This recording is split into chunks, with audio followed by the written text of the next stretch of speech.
एक कहानी मैंने पढ़ी है। एक शिष्य जिज्ञासावश अपने गुरु के पास पहुंचा और बोला, गुरुदेव, मैं कौन हूँ? मैं शरीर नहीं हूँ, क्योंकि मैंने इसे बदलते देखा है। बचपन में ये छोटा और चंचल था, युवावस्था में मजबूत और उत्साही था, बुढ़ापे में कमजोर और थका हुआ रहेगा। मैं मन भी नहीं हूँ, क्योंकि ये परिवर्तनशील है, जो कभी शांत रहता है, कभी क्रोध से भर जाता है, कभी खुशी से नाचता है, कभी दुखों के सागर में डूब जाता है।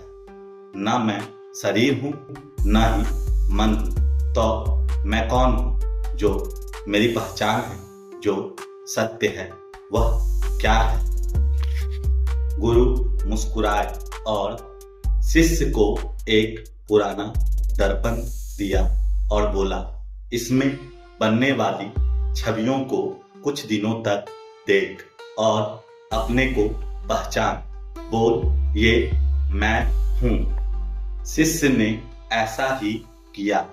एक दिन वह बाल कटाकर आया और दर्पण में अपने छवि को देखकर कहा, मैं बदल गया। अगले ही दिन उसे जुकाम हो गया। उसने दर्पण में अपने छवि को देखकर कहा, मैं बीमार हो गया। एक दिन उसका मूड खराब था।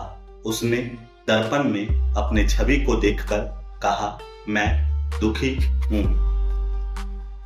इसी तरह कुछ दिनों तक वह अपने ही रूप में, अपने ही मन के जवाब से कई पहचान निर्मित किए, लेकिन वह अपने जवाब से असंतुष्ट था। अब वह दर्पण के सामने चुप खड़ा रहकर अपने छवियों को देखने लगा और निश्चय किया कि वह गुरु से मिलेगा।